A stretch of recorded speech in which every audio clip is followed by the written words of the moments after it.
Hello, everyone. Today we have the famous author and all-round food guru, Iquo Ukoh.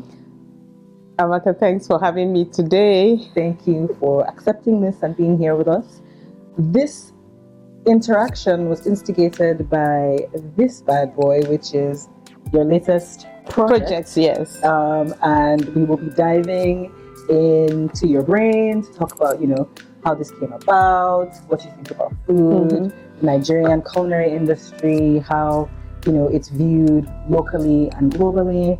And of course, we have some delectable dishes to taste as well and discuss. These are dishes from two Nigerian restaurants that are currently in Toronto. So we will dig in. Can we do a cheers with our delicious Oh, food? yes, absolutely.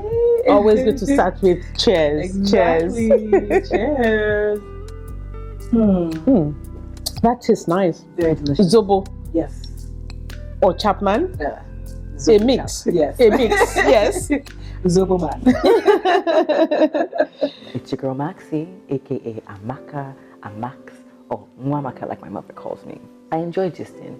I enjoy having deep and meaningful conversations with the people that I meet. And I thought it was important to actually sit down and document these conversations that I'm having. We'll have conversations with Amax, and you get to just dig into the minds of business owners and entrepreneurs. So sit back, relax, and enjoy as I take you through these scintillating conversations. So, tell us a little bit about yourself. Well, since we're talking food today, I'm going to be telling you about myself in food. A food blogger, but I'm a nutritionist dietitian by background.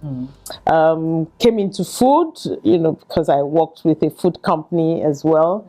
And so for me, I always said, my experience with working in a food company was they found somebody that could easily blend food, nutrition, and marketing.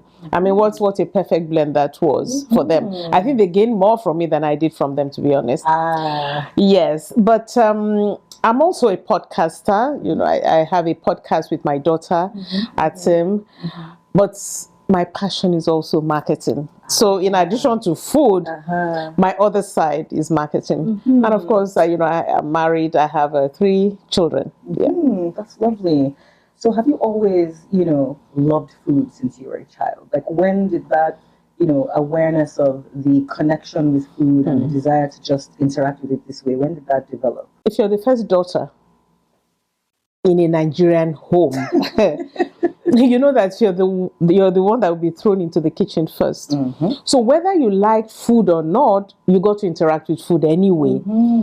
But I think for me, the point at which I saw food a bit differently was a dietitian that came to our secondary school then to talk about nutrition and dietetics, and I kind of fell in love with it.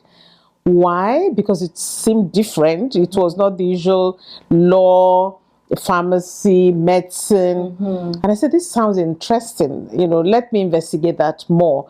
So that's why the formal education in food, and food-related subjects came about. But food itself, like I said, I was thrown into the kitchen. I didn't have a choice. But again, because my mom loved cooking, so I didn't have a choice but to like food. Do I love food? I'm not so sure, but certainly I like food. I like the subject of food. I like cooking, sometimes entertaining, but eating, I'm a bit mindful. Really? That's interesting. And it's funny too, because I describe myself as a food enthusiast, and I, as a first daughter as well, was thrown into the kitchen, but I don't think I appreciated it until secondary school as well, and food and nutrition. But even more so when I became independent and I moved away from home and I had to cook for survival. I think that's where, my love for understanding the nitty-gritty of it came about. Because in the beginning, it's like sustenance. Yes, cooking to survive, yes, to live, yes. Exactly. So what would you say to someone who is thinking of going into the food business side of things? Like, there's a love for food, there's one thing, but how can that person transition into making this thing, a business, for instance? Oh, well, business is business. I mean, as with every business, you have to understand business. And more importantly, you have to understand the business of food. That you are a home cook and everybody, your family appreciates your food does not mean that you can do it commercially and profit from it. People go into food business with the mindset of their kitchen, but they're two separate things. You have to understand costing. You have to understand a bit of HR because you're going to be dealing with people.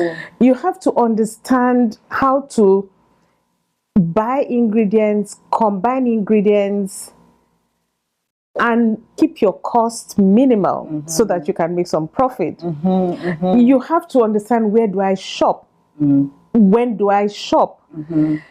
Do I need vendors? Do I go straight to the market and buy? All of those nitty-gritty of food business is there. And I'm not even talking about the marketing that part of the food, because you can know how to cook. If I don't know you own a restaurant, how am I going to find you? So there's so much to food business separate from I love to cook. Exactly. So you guys here, and it's not just because we love to cook. You have to get into the business side of things. You have to understand what that's like. Now, I currently live in Toronto, and I've been here for a little under 2 decades. And when I first moved here, there were barely any Nigerian restaurants, maybe 1 or 2. And now we have a platter of Suya. I mean, I think there are over 20, 30 Nigerian restaurants right now. And I feel like that even increased exponentially since the pandemic. Wow. And I think one of the reasons too is because there's been a huge influx of a lot of Nigerians. I mean, use the right word, japa. Japa, we have japa. So there's a need for our cuisine. Yes. Because we're looking to taste something. And, I feel like the basis and the foundation of our meals and our cuisine is so flavor rich. Yes. Do you agree? Complex. Very complex. We have complex flavors. And I think a French person may never understand mixing smoked fish with beef, with chicken, stockfish, snail, smoked crayfish, palm oil, vegetable.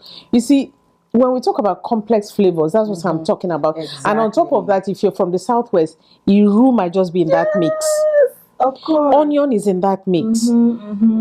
Well, very full. These are bold flavors. Yes. I mean, that's what, when all of that is well-rounded, you then refer to it as umami. Okay. Now, for the average, European or American, you go with, I'm having a beef dish, a lamb dish, a fish dish. But for us, everything has to be combined. Assorted, yes, that's the word. That's what it's called here, assorted. That's what we describe it as, having a little bit of everything. Yes.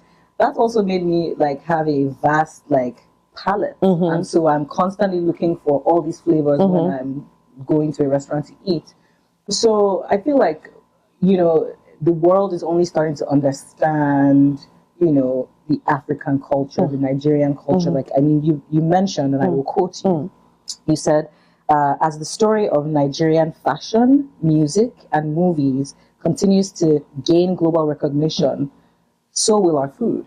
Absolutely. And I agree with that. In fact, I feel like we took some time to get there, but I'm really excited to have the world experience what it is we offer and what we eat regularly. I remember as a child not wanting to eat pounded yam or amala because I'm like, I want spaghetti, I want da-da-da. And as I came here, I still almost have that mentality, looking for the pizzas, looking for the barbecue chicken. But then I found that I was lacking something. Yeah. Now I started craving egusi soup. I couldn't get egusi soup close to me. I either had to trek far to one place in North York. There's something about your food and your soul. You can eat so much pizza and so much pasta and cream this, but there's something about a bowl of well-made egusi soup and pounded yam. Oh yes, we don't eat it every day, but there's something that connects us. Yes. And that's is partly our food. Yeah, it's very comforting. It's almost, I feel like food is the epicenter of community. Absolutely. You know, and I think that's why I was craving that too, because maybe I was also craving to just listen to Nigerian music Yes. and, you know, and enjoy the things that we enjoy so freely at home without realizing that they were major things. You know, so how would you describe what's happening now in the industry? Do you think we need to do better in terms of like representing what our food is? And in the age of fusion, you know, fusing different elements. I mean, I feel like smoked fish, turkey, that in itself is a fusion. So how do you feel about, you know, Nigerian chefs now sort of either calling a dish something, because they're also varying ways of making a particular thing as well. Somebody from the south in Nigeria will not make the same dish as somebody from the north, even jollof rice. Yes. Even jollof rice. Oh, yes. Oh, yes. You know, so when someone comes to me and says, this person has the best jollof rice, I personally feel like that's just taking them back to their comfort level, that jollof that they like. So to them, it's the best flavor. Yeah. I mean, we have jollof rice here. Yeah. My personal favorite jollof rice in the city right now. To me, jollof rice is comforting when it takes me back to like feeling like I'm in a party. So party in Nigeria. Exactly, you know, it has that smoky flavor. Do you think that by, let's say, baking jollof versus making it in that big pot, is it okay to still call it jollof? Because of the way it was made? Okay, let me go back to your first question, which is about the issue of fusion and how we are evolving. I believe because we're coming late to the party of our food, you know, gaining global recognition and acceptance. So we're firing from 4 cylinders at the same time. So while some people are doing fusion, some of us are saying, wait a minute, we're fusing, but didn't know what the original is. And so somebody like me is trying to, let's keep the original. No problem with people fusing. And why fuse? I think because it's about helping people to quickly accept. Possibly the chef that is fusing thinks that if I cook egusi soup the way it is cooked originally, with all of those other things, those things I mentioned earlier, pomo, beef, stockfish, the flavor becomes a bit too complex and maybe too shocking to the palate. Yes. And so the fusion helps to bring our ingredients gradually. Okay. Something interesting, you know, about fusion and authentic and original. Authentic and original are things. I think we can have a debate for one day about that. But you know, the late Anthony Bourdain, when he visited Lagos, I sat with him with 2 other food bloggers, and we're talking about fusion. He says, yes, fusion is okay. But for somebody like him, coming to Nigeria for the first time, what he wants to eat is how the Nigerian cooks it, how the average woman cooks that dish. That's what he's all about. Yes, of course, he can eat in a big restaurant where there's, you know, some chefs are doing this fusion. There's no problem. But for me, I believe whilst people, you know, can fuse, which is not bad, because also what fusion does is actually it helps us to extend the use of our ingredients, or else we're stuck just with the same way we cook egusi soup. So you're using egusi seed to help us create new dishes, possibly new dishes that will adapt to the lifestyle of people like you who are not ready to go through the, you know, should I call the laborious? Not really laborious, but you know. But that's how we build our flavors. It's a slow cook process that brings you to the end result. But Amaka, you know, everybody's talking about time. Okay, so maybe the fusion solves that. But of course, there'll be somebody like you, somebody like me, who still wants to eat that dish the way it is cooked at home. So I believe that while some restaurants would offer the fusion thing, some other restaurants should offer the authentic original one. Original. Yes. So is there a difference between original and authentic? Because can we really figure out who the first person that makes something is? That's why I said if we go into that, it's going to be a whole day's debate, you know. And even the word authenticity, I've always debated this with my daughter. She says, what is authentic egusi soup? Because what is authentic to me is possibly the way my mother introduced it to me. The way your mother introduced it to you becomes your authentic. But what I told her is that if you blindfold me and you put egusi soup, I don't care how the process, I should be able to taste egusi soup. I say I should be. Flavors are not, you can't mistake it for anything. I say, how you did it is a different thing, you know. But yeah, surely authenticity has, you know, is a big debate. I know that, you know, there's not a lot of documentation generally in our country. You know, and I feel like that's a very major way to, you know, memorialize a certain event. So what do you think we need to do? Because I feel like this book is a good representation of like documenting what exists, how we do it. Do you think there are other methods that we should be going about actually encapsulating what it is we do, so that in the event that fusion over fusion, we still know how to get back to you know its original, or at least what we have known and recognized as, you know, the first thing we tasted, or the first thing we ate, or the first dish that we experienced in whatever context it is. You know, I one of the reasons I decided to document is because I told myself, I mean, I told you I'm a food blogger, and I have a lot on my blog, 1QFoodPlatter. But I've always asked myself, that platform is not mine. Social media is not my platform. I mean, more recently, we've all ported to Thread. I'm not joining. You know, I'm on Thread. I came out today. Yes, I'm on Thread. I have to be on Thread. Yes, it's business. I have to be on Thread. So, but guess what? They dictate what we do. They dictate what we put out there. True, because if they decide we're done with this platform. That's it. All that we have done on those platforms, we lose. But I'm saying a book I have in my hands. I can control what I write here, and I can ascertain that it is there. Also, social media or the internet, you know, sometimes with food and cooking, oh, I want to cook egusi soup. And I started researching so many versions. So, you know, which one, whose own, you know, is it 1QFoodPlatter? Now, when did she actually post it? Oh, I can't remember. Does she have it on YouTube?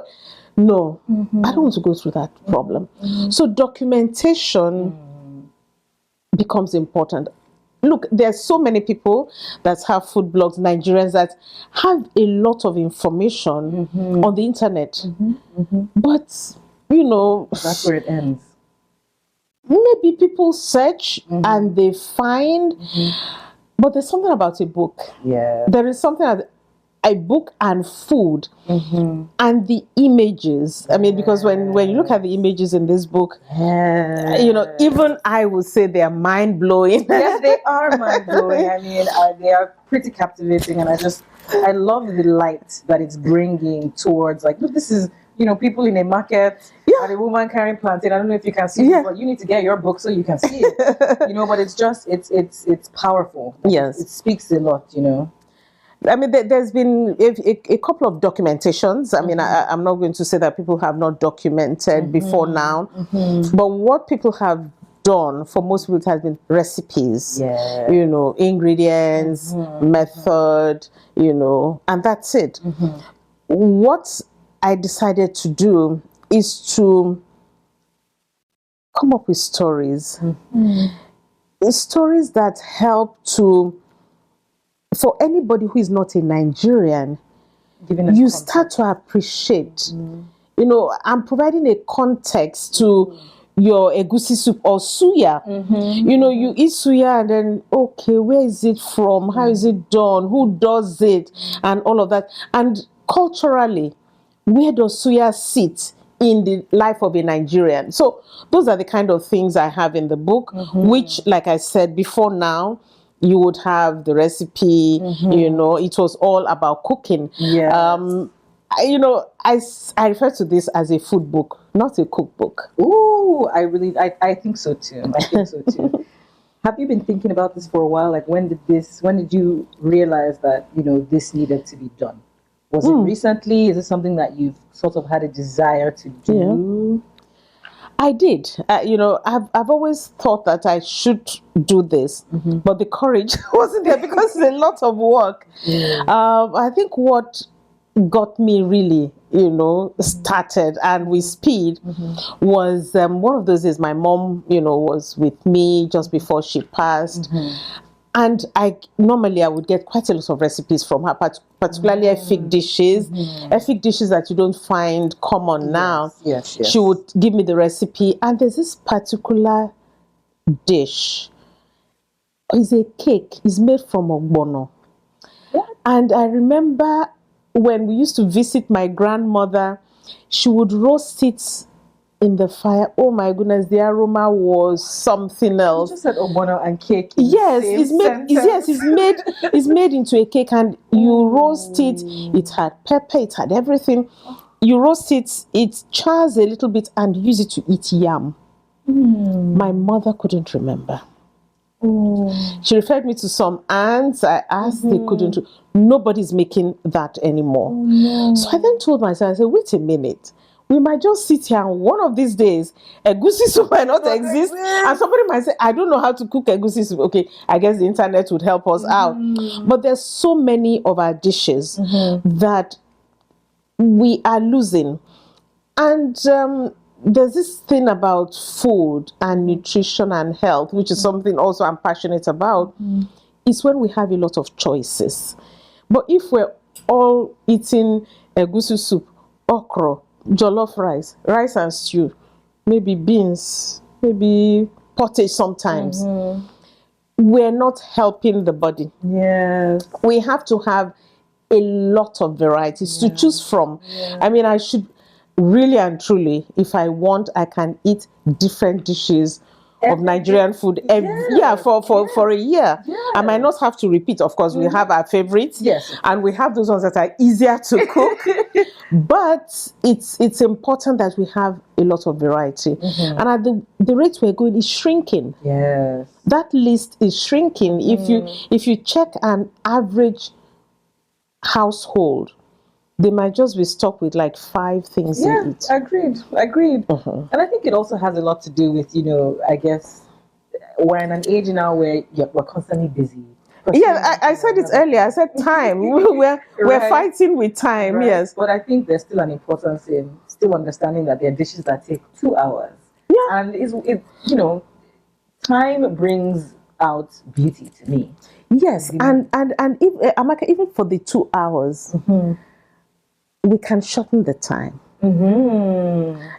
I always tell the story of how my mom, if we needed to cook atama soup, which is banga likes, we did everything that day on that Saturday morning. But for me, cooking atama soup is easy breezy for me today because my banga is in the freezer. It's either I made it myself or I buy, from somebody who can. Okay, my periwinkle is in the freezer. Atama is in. So I'm just boiling meat, defrosting my banga juice, and cooking my atama. Quick. Yes. So those things that used to take long, maybe not, but yes, absolutely. In the cooking itself, you have to give food time to cook and develop the flavors. Yes. Then it's in the prep. So you're reducing your prep time significantly by batch prepping items. Absolutely. So that end process shortens. So how long would it take then, instead of that 2 hours to make the soup? How long would it then take to make? To make atama soup, I can do that. I mean, beef cooks maybe 40 minutes, Nigerian beef. Yes.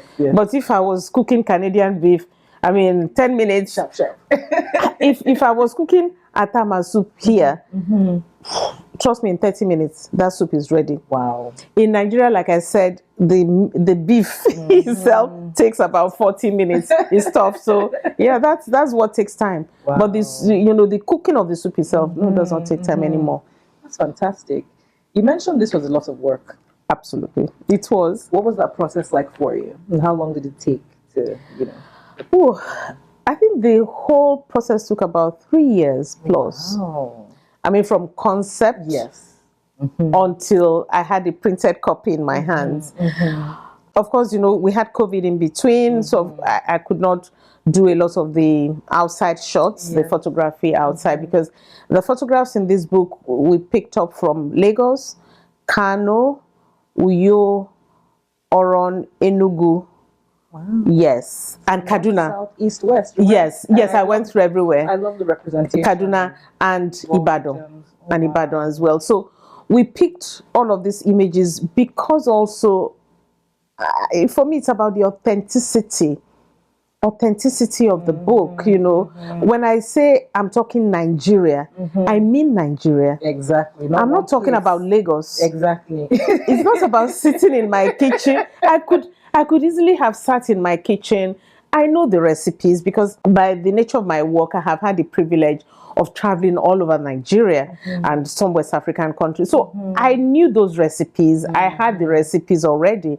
But in terms of going back, rechecking, confirming, I had to go around again. Yeah. But again, like I said, the images had to be a true representation of Nigeria. I love that. I love that. And so, yes, I mean, in between the concept itself, like I said, besides the recipes, I said, how do I put this together?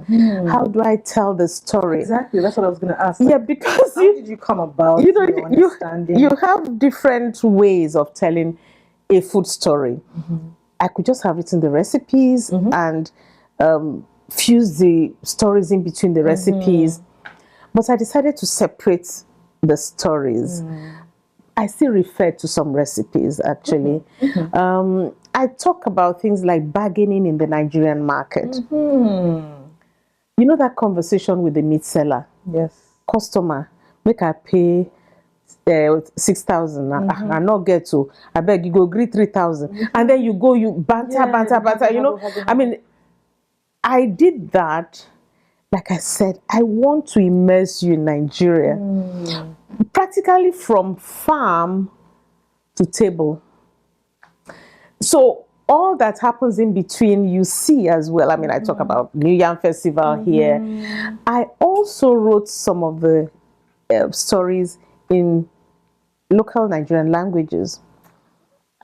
I'm speaking to my mom. We speak Efik. I put it there. Some of the stories are headed, have headlines like Akara Gbigbono, which is hot akara. That's the way the lady in the village would hawk and advertise her akara. All of those things. I bring in pidgin English as well. So truly a Nigerian book. I love this. I really do. I'm very proud, and I haven't finished reading the book, so I need to dig deep into it. Is there anything that you feel people need to know that they don't know yet about this book, about your process, about what you do, about what you stand for?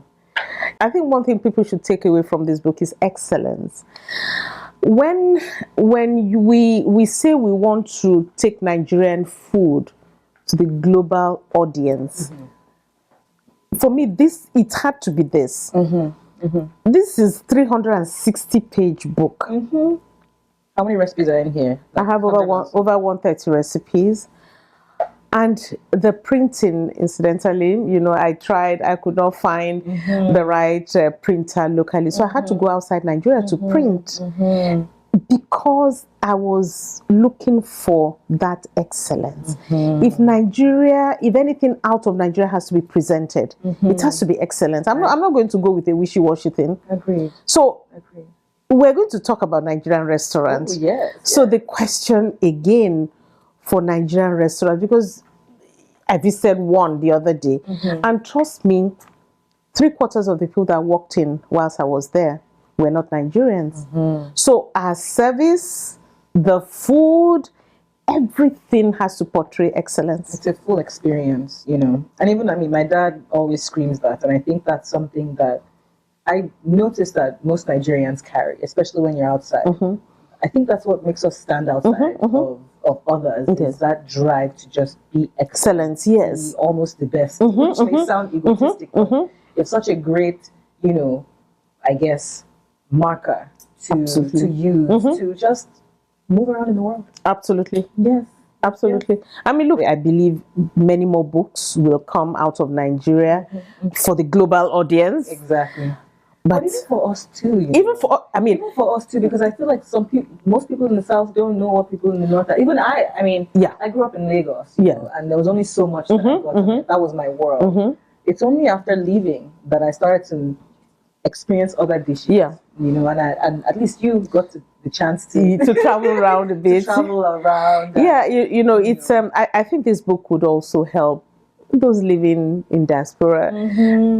After some time, you start to lose touch a bit. But this book, I think, would just keep you grounded, keep you in touch. Exactly. I mean, like I said, I always say that for me, this is about preserving our identity through food. You know? And it's been done really well. Thank you so much. Thank you, Amaka. I'm now looking forward to sampling. All right. So these are, I opted for Suya. And we had a very deep conversation earlier before we got on camera about Suya. Yes. And there are these are 3 different Suya dishes from different restaurants. This one is called a sticky Suya wings. But this is called Suya wings. However, this looks sticky and this doesn't. And this is our beef Suya presented in, you know, the newspaper. Yes, but I just learned that Suya is not the spice. We walk around and we say Suya spice, Suya spice. Yes, Suya is the meat. It's the grilled meat, whether it is beef or chicken or lamb or ram or what else is the meat. The spice itself is Yaaji. So when I hear sticky Suya wings. Sticky Suya wings. What's that? In my head, it's chicken Suya with a sticky consistency. That should be. Yes. In which case, the chicken should have been grilled first. Yes. And then you have the Yaaji on it, and then you then have your whatever sugar, you know, whatever, you know, to make it sticky. So you're saying then that Suya is actually the process of cooking the meat, not necessarily the Suya is the meat, is grilled meat, of different types of grilled meat, you know, grilled in a certain way by the houses. You know, they normally would grill it over charcoal and not the way the Americans grill. Exactly. There's a certain way it is grilled, you dip in oil and all of that. And then, but the Yaaji itself, which is made from peanuts, you know, but peanut that we call it kuli. Yes, peanut that oil has been extracted. You blend that with different spices like ginger, cloves, and there are different types of Yaaji. Depending on what you want to use it for, because some Yaaji are used for cooking soup. Some Yaaji are used for, so you have table Yaaji and cooking Yaaji. So the cooking Yaaji usually would have dadawa in it, because dadawa is equivalent of iru. Yeah, so it's fermented locust bean, but in their case is cake, is in a cake form and is dry. Okay. And that's it. Wow. Amaka, let's dig into this Suya. Yes, please, let's go. This is Suya. Okay. Beef Suya.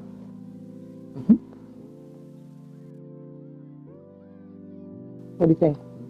It's nice meat. I have a little bit of Suya spice there. But is it grilled over fire? I don't know. And you should be able to tell.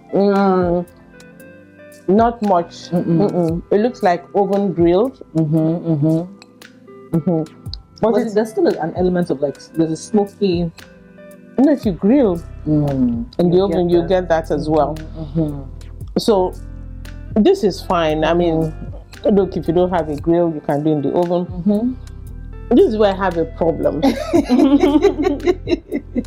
Because I don't, because this, I don't know if it's grilled, but it's called Suya. Yeah. If it's not grilled at all, then why are we calling it Suya? I like that the seasoning is dropping off them. But it's not, it doesn't taste like it's inside. It's a nice piece of meat. I get a bit of the kuli there. I taste more here than there. Yes, I taste it. I mean, and I feel like it's probably because, excuse me, they probably did an outer coat of it. Yes, Which is why we're getting that. But is it grilled? It's not grilled at all. This is baked. Okay. So and this? Yes. This they call Suya wings, but it looks sticky to me. It looks sticky to me, so let's see.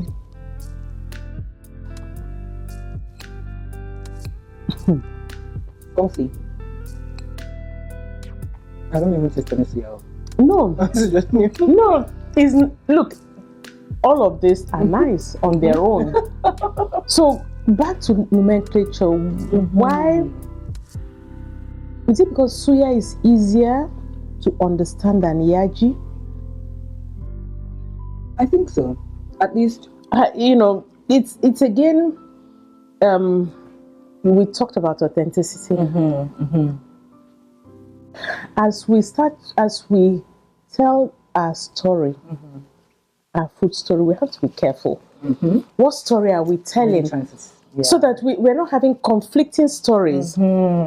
Agreed. Amaka is referring to it as Yaaji something. Another person is referring to it as Suya something. Which will be confusing to the non-Nigerian. Exactly. Who is probably tasting the same thing. Yeah. And saying, well, why is this called different? So, yeah. I mean, yes, so then maybe there is a negative side to us just generalizing and calling everything Suya because we want people to come inside our door to eat it. I mean, everybody knows Suya is a favorite back home. The Malam does not sell Yaaji. The Malam sells Suya. Yes. Okay. And people call it Suya spice. Yaaji is what people call Suya spice. Even, I'm not going to lie. Before today, I've been calling it Suya spice. Suya spice is fine, but it's Yaaji. But these three different things, all bearing the name Suya, I think we have. They're different. We have issues there. So should we be telling people out there, stop calling it Yaaji? No, because it's I mean, if you say I don't know, beef Yaaji, maybe they will know. But if you decide to call it Suya, then grill it. Then grill it. Yes. Grill it at least. Yes. At least grill it. Yeah, no, it makes sense. Because it's like saying fish in pepper soup versus grilled fish. Yes. They're both fish. Yeah, but they're two different things. But they will taste different because of the process as well. Which is why we're tasting different things, even though we're eating the same thing. I mean, I do agree that depending on the Yaaji used, it could taste slightly different. But usually for Yaaji, you would have the basic chili, ginger, dry ginger in it. You would have kuli on the peanut. Exactly, you'll have that as well.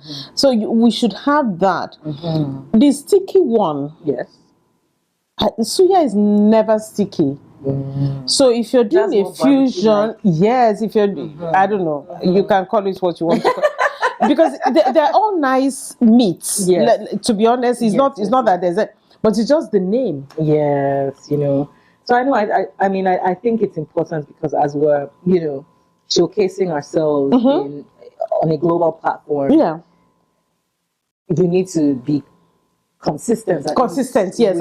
I mean, what the narrative is you're trying to put out there. I understand that with food is a bit tricky, but there are just some things that I don't know. We should ask ourselves, what message are we putting out there? Exactly. What is the intention at the end of Yes. the day? No, I agree. I mean, we have some jollof here, but I just realized that we don't have spoons or forks to eat it with.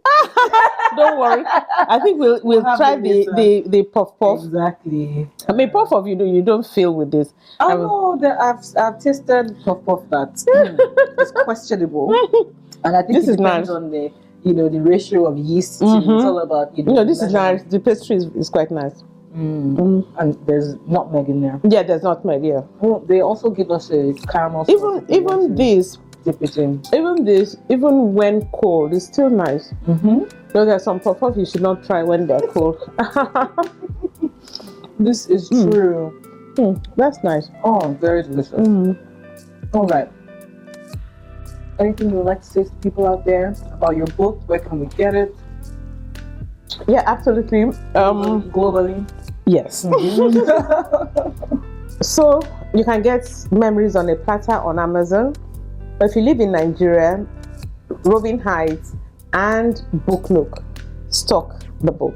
Lovely. Thank you. Thank you so much for taking time to Amaka, sit down thank with you. us. Taste these delicious dishes. Don't worry, we'll yes. deal with this when you put off the camera. Yes. We're just being polite here for you guys, so you don't get hungry. Okay? But thank you so much. Thank you, Amaka. I am Iquo Ukoh. Iquo Ukoh. Ukoh. Yes. Okay, get it right, guys. Get it right. Thank you very much for taking the time. Okay, it was my I'm pleasure. looking forward to finishing the book, seeing your next project, because to me you are one of the major champions of really putting out Nigerian food on a global platform, and we need this.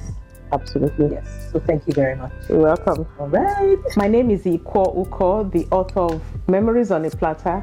I'm a podcaster and a food blogger as well. My book is available on Amazon if you're living outside of Nigeria, or even if you're living in Nigeria. But you can also buy in Nigeria from Roving Heights or Book Nook Limited. I hope you enjoyed that bit as much as I did. Catch me again next time to continue this invigorating conversation. Mwah.